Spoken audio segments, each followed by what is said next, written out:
좌편, 우편이 바로 주님과 기댈 수 있고 주님이 직접 손으로 먹여줄 수 있는 바로 그 자리를 내 아들이 앉게 해달라고 간청을 했던 거예요.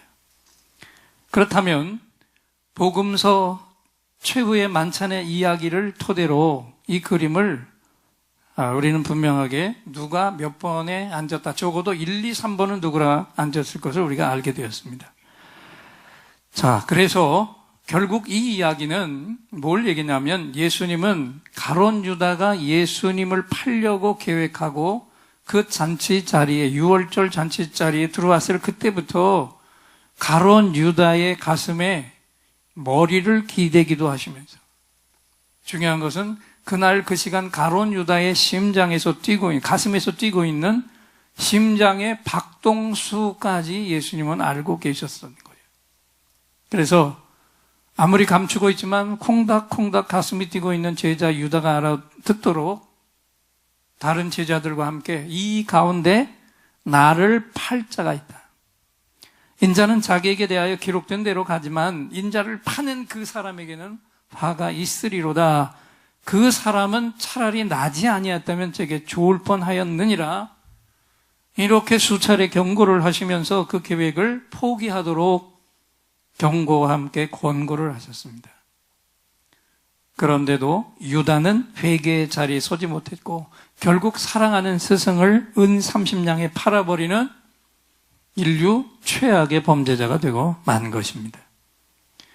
긴 설명을 드렸는데요. 여러분 다시 한번 주제로 돌아가 기억하시기 바랍니다. 주님은 그 곁에 있는 사람들을 사랑하시되 끝까지 사랑하셨습니다. 할렐루야. 자기를 팔아버리려는 제자를 향해서도 끝까지 사랑을 하셨어요. 문제 많은 제자 유다의 약점과 고뇌까지 다 알고 계셨고 그것을 끌어안고 살아가는 가엾은 인생 유다를 주님은 마지막 그 자리에서도 소중히 여기시고 불쌍히 여겨 주셨던 것입니다. 여러분, 주님은 문제가 있는 제자도 사랑하시되 끝까지 사랑하셨다는 이 이야기를 들으면서 그렇다면 오늘 우리도 내가 사랑해야 할 사람, 그를 끝까지 사랑하려면 그의 뛰어난 것만이 아니라 모자라는 부분, 부족한 부분, 아픔의 부분까지도 주님처럼 품어줄 수 있는 마음, 이 마음을 우리가 가져야 할 줄 믿습니다. 아멘. 그 다음에 우리는 어떻게 주님처럼 사람을 사랑하면서 끝까지 사랑할 수 있을까요? 자, 두 번째는 뭐냐면 내가 하나님께로 돌아갈 인생이라는 것을 항상 의식하고 살면 우리가 끝까지 사랑할 수 있습니다. 아멘. 요한복음 13장 3절에 저녁 먹는 중 예수는 아버지께서 모든 것을 자기 손에 맡기신 것과 또 자기가 하나님께로부터 오셨다가 하나님께로 돌아갈 것을 아시고 그랬어요. 자, 주님이 유다까지 사랑할 수 있었던 이유 중에 하나, 아주 중요한 것 하나는 뭐냐면 자신이 하나님으로부터 이 땅에 보내졌다가 다시 하나님께로 돌아가야 할 신분이라는 것을 정확히 알고 계셨기 때문에. 그래서 이후에 하나님 앞에 가서 섰을 때 하나님 앞에 완전한 자로 서야 하기 때문에 어떻게 하셨습니까? 사랑을 하시되 끝까지 사랑하셨다는 것입니다. 할렐루야. 여러분은 알고 계십니까? 내가 이 땅을 마치고 가야 할 내 인생의 마지막 종착점이 어디인가를 여러분은 주님처럼 정확히 알고 계시죠? 저는 분명히 알고 있습니다. 주님이 나를 구원하셔서 하나님의 자녀가 되게 하셨기 때문에 내 인생도 주님과 똑같이 내 인생 마지막 날 누가 뭐라고 해도 반드시 다시 하나님께로 돌아갈 것을 확신합니다. 그러면 하나님께로 돌아갈 때 나는 어떤 모습으로 돌아가야 됩니까? 내 신앙만 책임진 자로 부끄럽고 옹졸한 모습으로 하나님께 돌아가야 하겠습니까? 상급 받는 자로, 칭찬받는 자로 돌아가야 하지 않겠습니까? 오늘 지금부터라도 이 말씀을 받으면서 새롭게 분발해서 연약한 자를 주님 앞에 확실하게 일으켜 세워놓은 사역자로 우리 모두가 다 하나님 앞에 서기를 축원합니다. 그래서 우리가 하나님 앞으로 돌아가기 전에 반드시 주님의 사랑으로 우리가 헌신해야 된다는 거예요. 이제 우리는 또 어떻게 주님처럼 사람을 사랑하면서 끝까지 사랑할 수 있을까요? 세 번째는 내 신분을 내려놓고 더 낮은 자리로 기꺼이 내려서면 우리가 사람을 사랑하되 끝까지 사랑할 수 있습니다. 요한복음 13장 4절 5절을 제가 읽어드립니다. 저녁 잡수시던 자리에서 일어나 겉옷을 벗고 수건을 가져다가 허리에 두르시고 이에 대야에 물을 떠서 제자들의 발을 씻으시고 그 두르신 수건으로 닦기를 시작하여 그랬어요. 겉옷을 벗고 수건을 두르신, 허리에 두르신 예수님이 오늘 우리에게 보여주는 이 모습이 과연 무엇을 의미하고 있는 걸까요? 유대인들에게 겉옷은요, 단순한 웃옷이 아니고 그것은 자신의 신분을 나타내주는 그런 표시였어요. 그래서 우리가 성경을 보면 야곱이 12아들 가운데 요셉에게 무슨 옷을 입혔어요? 채색 옷을 입혔다고 그랬습니다. 그 채색 옷은 유대인들에게는 상속자를 의미하는 것이기 때문에 결국 요셉이 11번째 아들이었지만 이 12형제들 중에 가장 중요한 상속자의 옷을 야곱에게 입혔던 거예요. 그래서 형제들 사이에 커다란 분란이 일어났잖아요. 그렇다면 여러분, 오늘 주님이 입으신 옷은 어떤 옷이었는데 기꺼이 제자들 앞에서 그것을 벗어놓으셨을까요? 제일 먼저 주님은 제자들 앞에서 스승의 옷을 벗어놓으신 것입니다. 할렐루야. 유대 랍비들이 입는 선생의 옷을 제자들 앞에서 벗어서 내려놨어요. 다시 말하면 스승으로서 존경받아야 할 자리, 당연히 제자들로부터 높임을 받고 군림하셔야 할 바로 그 자리, 자신이 그동안 오랫동안 서오셨던 스승의 지위의 자리를 한순간에 다 벗어버리고 내려놓으셨던 겁니다. 그리고 버리기만 하신 게 아니죠. 잘 보세요. 주님은 겉옷을 벗고 그 다음에 수건을 허리에 두르셨는데 이 모습은 또 뭘 의미하는 걸까요? 이 모양과 의상의 패션은 발을 씻기는 종의 모습을 주님이 직접 제자들에게 보여주신 거예요. 우리 주님이 다른 사람들의 발을 씻기는 종으로 스스로 변신을 하신 거예요. 그런데 우리가 꼭 알아야 될 것이 있죠. 손님의 발을 씻기는 종은 어떤 종이었느냐?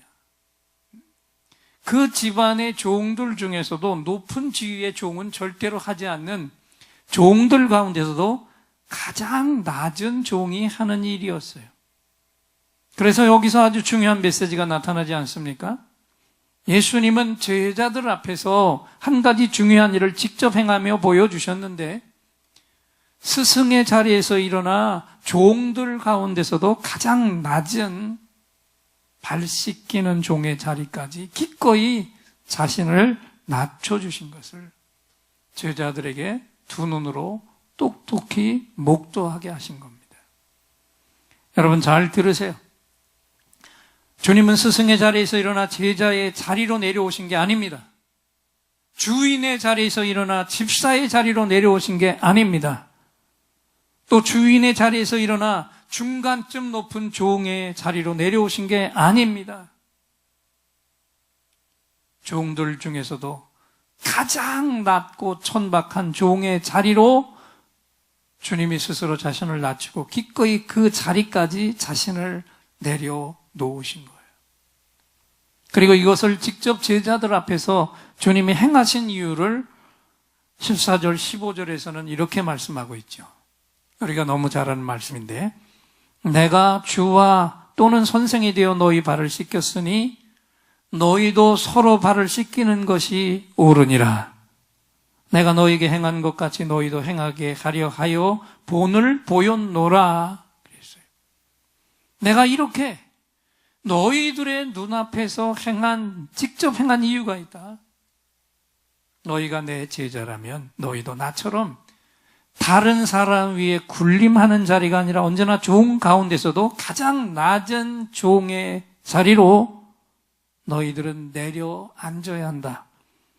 그리고 그의 냄새나는 발까지도 씻길 수 있어야 한다. 그럴 수 있다면 너희는 내 제자가 틀림없을 것이다. 할렐루야. 오늘 말씀을 들으면서 오늘 저와 여러분이 정말 주님의 진실한 제자로 서시기를 원합니다. 우리 장로님들이 목회자를 따라 진실한 제자로 서시기를 축원합니다. 우리 예인의 안수 집사님들과 권사님들이 진실한 제자로 서시기를 축원합니다. 우리 교사들과 모든 재직들과 목자들과 평신도들과 예인에 소속된 모든 교우들이 모두 다 주님이 보실 때 정말 진실한 제자로 주님 앞에 서시기를 축원합니다. 여러분, 우리 예인들의 예배 속에서 하나님을 향한 경배의 마음만큼 또 중요하게 있는데, 한번 따라합시다. 서로의 소중함을 깨닫고 서로 섬기는 마음, 바로 이것이에요. 그러니까 하나님을 예배하는 그 마음만큼 내 곁에 앉아있는 옆에 교우를 소중히 여기고 섬기려고 하는 그 마음, 이 두 가지가 예배하는 마음만큼 우리에게 중요한 거예요. 오늘도 이 예배 자리에는 처음 나온 분들이 계십니다. 누구의 손에 이끌려 오셨든지 그냥 스스로 이 자리까지 오셨든지 하나님을 만나는 예배 자리에 나오셨다는 것이 얼마나 감격스러운 일입니까? 요즘 전도한 분들 다 아시지만 전도가 쉽습니까? 아파트 입구부터 들어갈 수가 없어요. 또 가까스로 들어갔다고 해도 문도 잘 열어주지 않아서 전도할 대상 하나 만나는 것도 쉽지 않은데, 스스로 자신의 발로 예배를 찾아오셨다는 것은 이건 기적 중에 기적인 줄 믿습니다. 그런데 이런 분을 향해서 감사하고 축복하는 마음을 목사 혼자나 장로님 몇 분만 이 마음을 갖는다면 되겠느냐 이거예요. 모든 평신도들까지 다 새 가족의 한 영혼을 소중하게 여기는 마음을 가지고 그렇게 섬겨야 할 줄 믿습니다. 이분들을 소중하게 끌어안고 아껴주고 격려해주고 배려해주는 마음, 말 한마디도 따뜻하게 격려해서 위로해 주려는 마음, 이 마음이 오늘 우리에게서 순수하게 넘쳐날 수 있기를 소망합니다. 주님은 종들 중에서도 가장 낮은 자리의 종으로 발을 씻기는 종의 자리로 기꺼이 내려오셨습니다. 왜? 그래야만 섬기는 자가 될 수 있기 때문이죠. 대전신학대학에 가면 한국교회 영원한 스승인 고 이자익 목사님을 기르는 기념관이 있는데, 이 목사님은 원래 고아였고 머슴이었습니다. 그런데 그 밑바닥 인생을 극복하고 우리 장로교단이 분열하기 이전에 총회장을 3번이나 역임한 인생 역전 드라마의 주인공이에요. 1882년 경남 남해의 가난한 농가에서 태어나서 어린 나이에 부모를 잃었고요.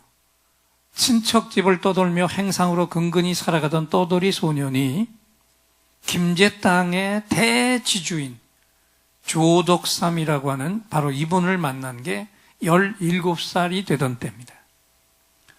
그런데 이 조덕삼이라고 하는 이 지주가 자기 집에서 마부로 일하면서 틈틈이 어깨너머로 한글과 한자 공부를 열심히 하고 있는 소년의 성실함을 눈여겨봤는데 이 두 분, 이 사이의 인연이 더 끈끈해진 것은 뭐냐면 두 사람이 미국 남장로교회 루이스 보이 테이트라고 하는 우리나라 이름으로는 최의덕 이 선교사를 만나면서 예수님을 두 사람이 같이 영접했어요.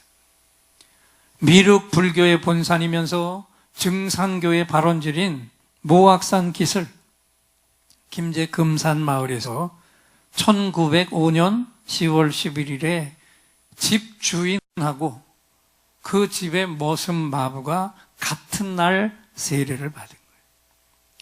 소학교도 변변히 다지지 못한 머슴 이자익하고 주인인 조덕삼이 한날 한시에 세례를 받고 같은 날 같은 성찬에 참여하고 같이 교회 창립 멤버가 되고 같이 교회를 세웠는데 이 교회가 여러분도 잘 아시는 금산교회인데 이게 왜 유명하냐 하면 지금도 남아 있습니다. 기역자 교회. 그때는 남녀 부동석이에요.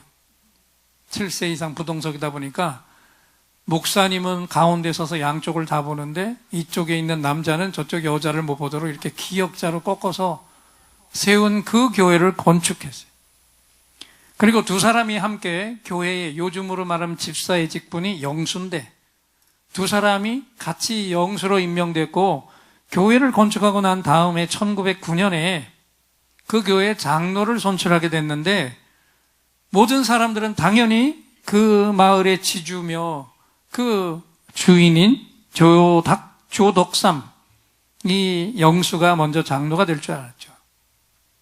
그런데 뜻밖에도 그 마을의 지주와 주인을 제치고 그 마부, 머슴 마부 이자익 영수 집사가 장로로 결정된 거예요.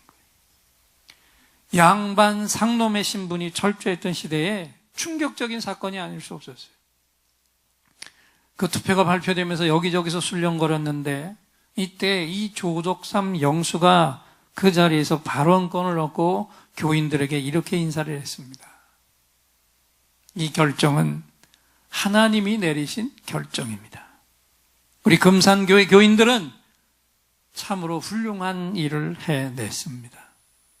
저희 집에서 일하고 있는 이 이자익 영수는 저보다 신앙의 열정이 훨씬 더 대담합니다. 나는 교회의 결정에 순종하고 이자익 장로님을 받들어 열심히 교회를 섬기겠습니다. 이 말을 들은 교인들이 그 조덕삼 영수를 향해서 우레와 같은 박수를 보냈다고 합니다. 우리도 박수 좀 쳐야 되는 거 아니에요? 한국 교회에는 이런 일꾼들이 살아있어요. 이런 일꾼들이. 철저한 신분 사회였던 당시 상황 속에서 이건 아주 정말 놀라운 사건이었습니다. 근데 말로만 한 게 아니라 이 조덕삼 영수는 약속대로 이자익 장로님을 잘 섬겼어요. 그 후에 자신보다 9살이나 어리고 자기 집의 마부인 이자익이 평양신학교를 졸업하고 1915년에 금산교회의 담임 목사로 부임해 내려왔을 때에도 이 주인이 마부를 당회장 목사님으로 깍듯이 모셨어요. 그리고 그 이전에 이자익 목사님이 신학을 잘 마칠 수 있도록 배려하고 공부를 하는 동안에 모든 지원을 물질적인 것까지 도운 것이 누구였겠어요? 이 조덕삼 장로님이었어요. 이분도 후에 장로가 됐는데 이 조덕삼 장로님이 누군지 아세요? 여러분도 너무나 잘 아는 주일 대사와 국회 부의장을 지낸 조세용 장로님의 할아버지였어요. 여러분 보실 때 왼쪽에 보이는 분 얼굴 다 알잖아요. 유명한 국회의원인데 오른쪽에 있는 이자익 목사님의 손자가 같이 두 사람이 손자끼리 만났는데 이분은 또 고분자 화학과의 탁월한 박사가 된 거예요. 자, 여러분 똑똑히 보셨습니까?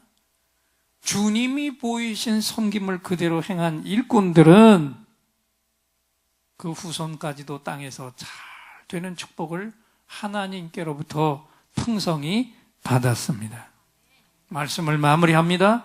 우리 예인들도 모두 다 더 늦기 전에 오늘 주님이 우리에게 보여주신 그 섬김으로 헌신하고 하나님이 부어주시는 축복의 열매와 상급을 받아 누려야 하지 않겠습니까?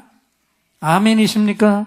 그래서 오늘 하나님께서 말씀 받고 예배를 드리는 예인들은 모두 다 섬기는 자로 헌신하고 내가 주는 천상의 축복을 받으라고 우리를 향해 축복의 말씀을 선포하셨습니다.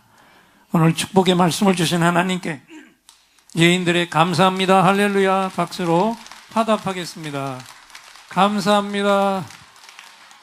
할렐루야. 이제 또다시 특별한 선물을 받을 시간이죠.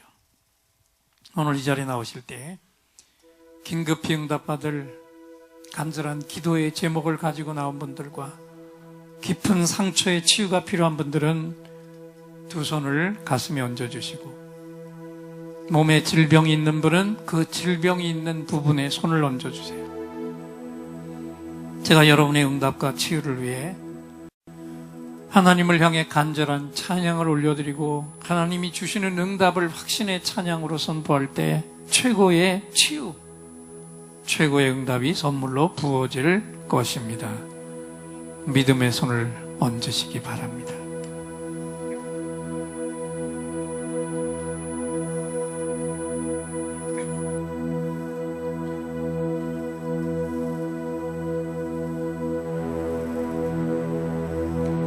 오늘 이곳에 성령님 오셔서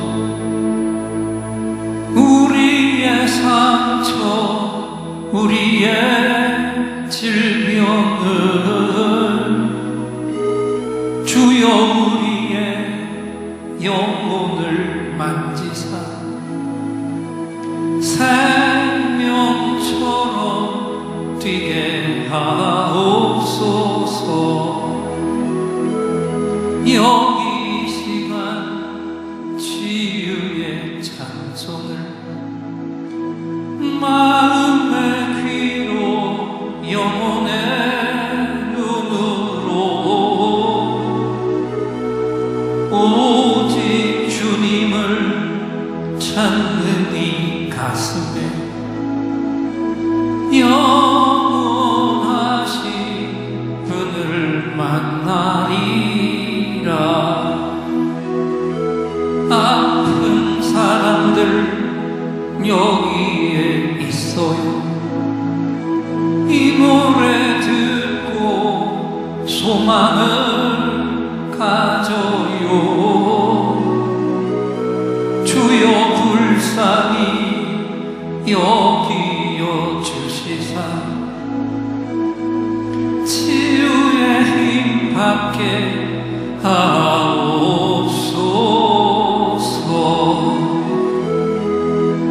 내가 너에게 치유를 주노라.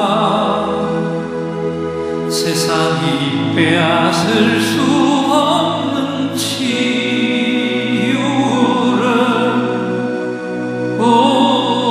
너희의 아픔과 상처 하늘의 빛으로 치료하여 주노라. 일어나라 소망으로 일어나라 예수를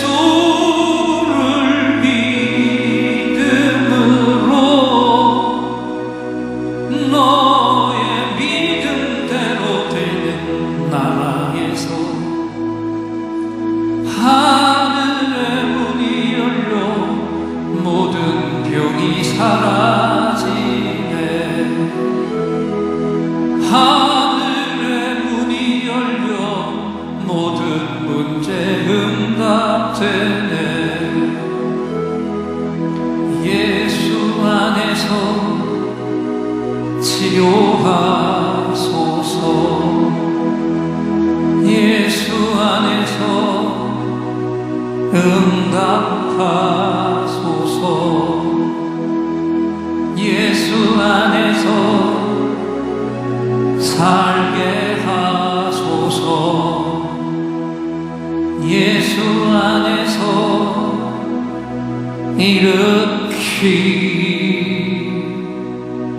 일으키소서.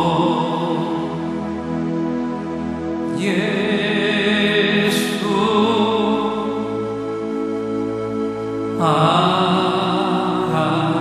안에 내가 채찍에 맞음으로 너희가 나음을 입었도다. 아멘. 약할 때 강함 대신에 나의 보배가 되신 주 나의 모든 것, 주 안에 있는 보물을 나는 포기할 수 없네. 주 나의 모든 것. 몸으로 드릴 생각을 따라합시다. 약할 때 강한 대신에 나의 보배가 되신 주 나의 모든 것,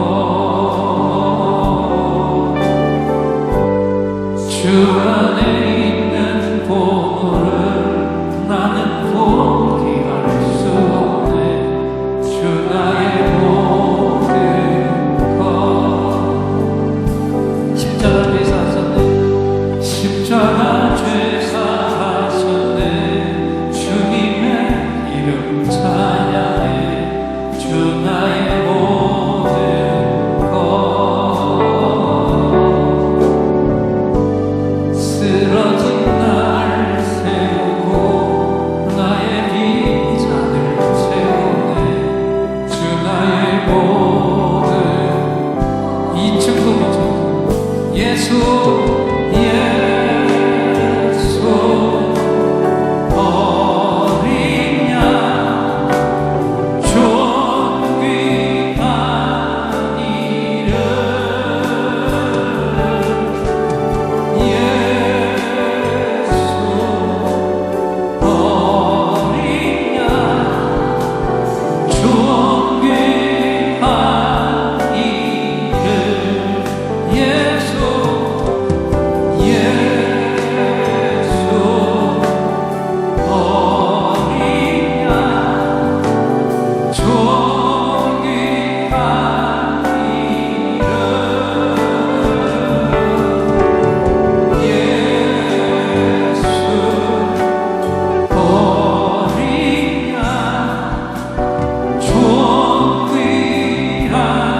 두 손을 높이 드시고 예수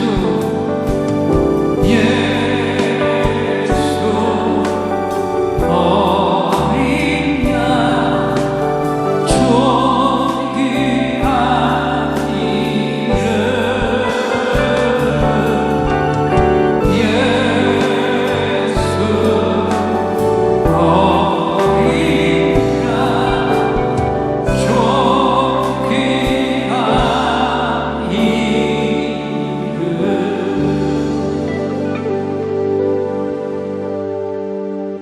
지금은 우리 주 예수 그리스도의 은혜와 하나님 아버지의 무한하신 사랑과 성령 하나님의 감동, 감화, 교통하심과 기름 부어주심이 주님처럼 가장 낮은 종의 자세로 섬기고 영혼을 구원하고 세울 것을 다짐한 예배를 드린 종들과 함께 하지 못한 우리의 가족들과 우리가 건재할 영혼들 위에 이제로부터 영원토록 함께 계실지어다.